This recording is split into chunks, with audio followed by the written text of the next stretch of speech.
Yo, what's good, guys? Just want to make a quick video talking about something that's a little potentially controversial, but it's something for me and hopefully it can be valuable for you guys. I want to become better at sourcing when I have a higher dollar amount of money. That's it. Like, I want to maintain the same standards I have today when I have $86 that I can spend on inventory.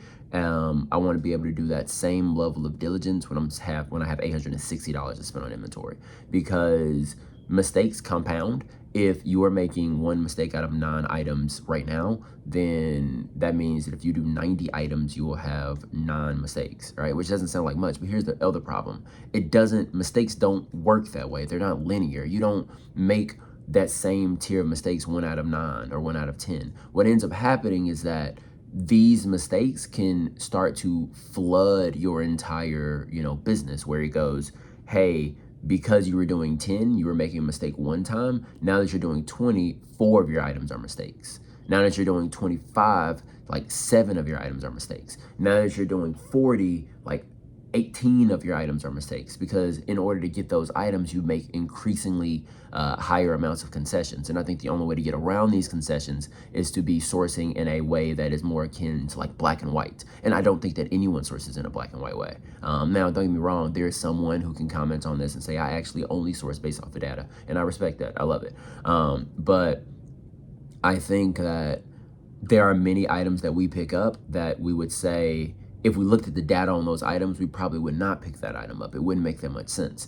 And I was looking at a pair of Sperry's yesterday, because I had, like I said, I had 86 bucks and I had like 16 shoes in my cart. I had to eliminate a bunch of the shoes, and I think I ended up paying like $8.75 on average per pair. And the 2 pairs of On Clouds make perfect sense to pay that price, right? I had a pair of Brooks for men's, like Glycerin GTS 22s or something like that. And those make sense to buy that at that price of $8.75. And then I had like a pair of Ghost 15s. Makes sense to buy those at that price. A lot of these pairs are going to sell for $30 or higher. So, and the Ghost 15s have already sold. So I'm like, okay, this makes sense, but here's the issue. Like, there's this pair of Sperry's that's in my hand. They're from Dillard's. They said they're specifically made for Dillard's. And these Sperry Dillards look exactly like regular Sperry's. The quality felt very similar. They seem like a vintage pair of Sperry's. And when you look at the Sperry comps, they sell between about $20 to $40 roughly. Even yes, I think 3,300 have sold in the last 90 days. And for men's Sperry's boat shoes. And these Sperry's, yesterday there were several people that sold them for $38 plus shipping.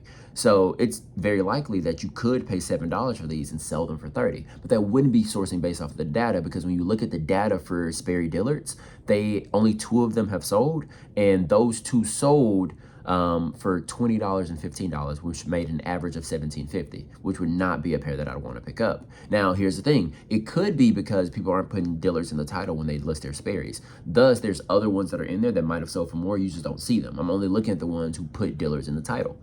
So there's a bunch of different reasons why I'm not seeing the results that I'm looking for. Maybe I'm too specific or something like that, right? But when it comes down to it, the data doesn't back up the decision. So I left them at the store, even though I might have been able to make $30 on them.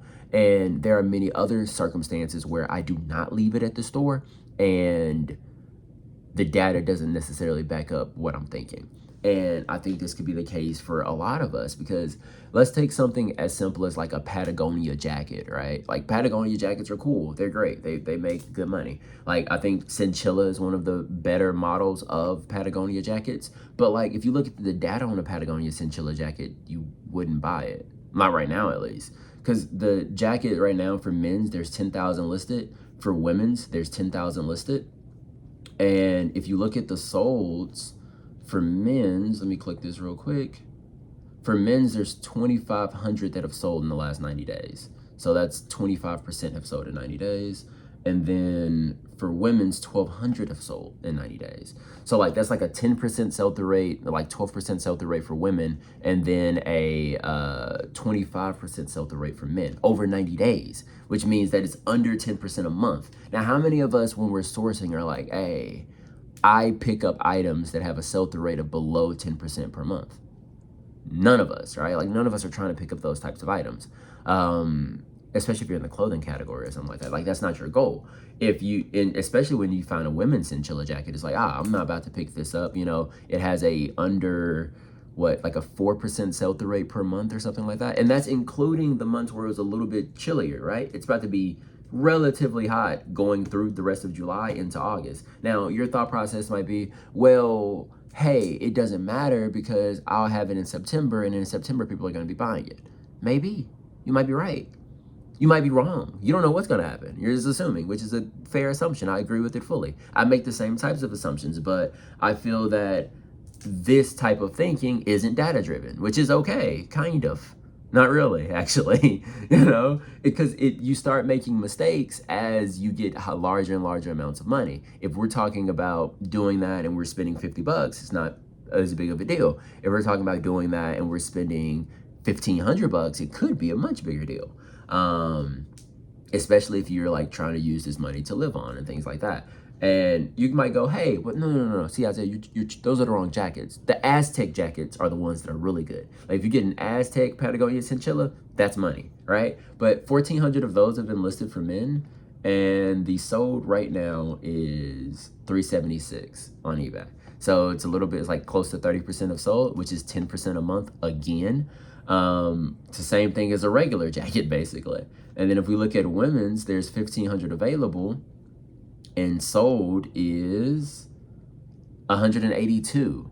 So like a little bit over 10%, again, around 3% or so a month, 4% a month or something like that. Like, that's not good. None of us like go out there and go, hey, I want to buy items that have a 4% monthly sell-through rate. And you're going like, but it's summer. So like, why would you buy it right now? Oh, but it's not going to be summer forever.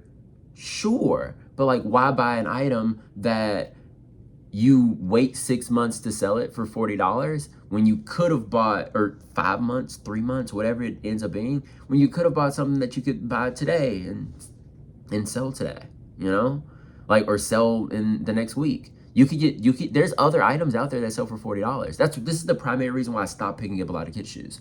You see, I was buying a bunch of kid shoes because they're $4 and you can sell them for like $15-20, and you make quick money. But in almost every scenario, the sell-through rate on kid shoes is worse than the sell-through rate on adult shoes. Almost in every scenario. And also, people are not very willing to spend a lot of money on kid shoes compared to adult shoes. Now, here's the thing about the Patagonia chinchillas. They usually sell for like $60, $70, $80. You can make good money on them. But how do you know yours is going to sell? You don't know. You're just assuming it's going to sell. And also, when you're looking at these sales, these people could be taking offers on this thing and selling it for 22 right now, or 33 right now. And if you bought that jacket for 12 or 15, you can't take 33. You have to wait 3 months for you to get it for 45 or 50. And the way how eBay search naturally works, your items, most of my sales at least, I can't talk about for you guys, most of my sales fall into items that I have listed in the last month or so. Like, everything I sold today was listed in July, everything. So I find that the majority of my sales are concentrated in things that are more recently listed, and then things that were listed in the past will like trickle in. They'll make a smaller portion of my sales, unless I run like a larger markdown sale, which could result in those older items moving a little bit faster. But in general, it doesn't make sense. You know what I mean? And maybe you're thinking, well, hey, this item sells for more money, so it's okay for me to wait longer, which is okay as well, right? But how much is more money? Do you do that for things that sell for $40, $60, $100? Because like Patagonia chinchillas don't sell for $100 always. Some of them do. Some of them sell for a bunch. The vintage ones apparently sell for great money. But like in general, they don't sell for $100 every time. They're $130 brand new on the Patagonia website right now. So what? What do you do? How does your sourcing work? What's the standard? Like, what determines what you should buy and what you shouldn't buy? Like, how many items should be, like, how many people would really realistically wake up and go, I want to go buy an item that there are 182 that have sold in the last 90 days. It's 60 a month. I want to buy something that sells 2 times a day, period. Right? And there's 10,000 available. That's what I want. That's the item that I want to put my money into. Like, you guys aren't saying that. No one's saying that. But I think that a lot of the sourcing is just based on, you know, I have sold this before maybe, or this is a good item, this is a good brand, things like that. And it makes it so that you make these decisions even though they're not that good. And I feel like if you look at the data for all of your items, it becomes better. Your sales are much better. And I've been finding over and over and over again that the things that in my head I feel are good, when I look at the data, they aren't that good. They're okay, you know? And then, or they don't sell as often as you want them to. So maybe it does sell for 30 bucks, but like only 3 of them have sold in the last week. So like, why buy that? You know, especially if you could go buy something that sells more often. If that's the best thing that you can buy, that something that sells 3 times in a week, then why would you buy something that sells 12 times in a week? You know? Why buy something that sells 17? I'm sorry. Why buy something that sells 12 times every 2 months is what I meant to say. The opposite of that. I said it wrong. Like, if your best is my best items sell 3 times per week, then like, why buy something that sells 1 time per week, basically, or 0.5 times a week, 0.2 times a week, or something along these lines? Like, that doesn't make sense for you. You know what I mean? You should be, I think you have to figure out for your own business, what is the standard that you can abide by, and then just stick to that always, ideally. Because as your cash flow grows, you're going to make more and more mistakes if you're not doing that. And by mistakes, I don't mean that you're going to be buying items that suck. You're going to be buying items that sit. That's the difference. Because you'll end up buying something that, you know, it sold 7 times in the last 90 days, and you just spent $8 on this, or $1 on this, or whatever the amount is, and then your item doesn't sell until 6 months from now, or 12 months from now. You know, so when we're buying our items, we want to make sure that we're both optimizing for velocity as well as optimizing for price. And if it fits both of those, then it could work. And then after that, you want to make sure as well, does this have the sell-through rate that I'm looking for? Because it might have velocity, but there are items that have 5,000 items sold in the last 90 days, but there's 50,000 listed. And it's the question for you is, do you want to be in the pool of 50K or no? If the answer to that is no, then you don't buy that either. You know what I mean?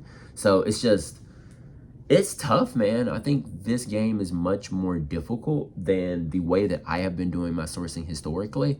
And it's up to me to make sure as many of my decisions can be data driven and make the data as black and white as possible, where it's like, hey, we don't buy items unless they have sold 200 times in the last 90 days. We don't buy items unless the average Terapeak price is $25 or higher. We don't buy items, if it's $24, it stays at the store. If it's $26, yay.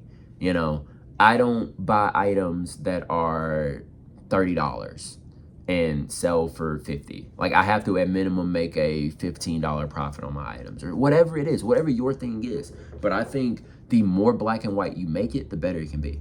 And I wouldn't let this is a good brand sway me into doing it. Or like, you're like, this is gonna sell for more because it's in a better condition or something like that. You might be right. You could also be wrong.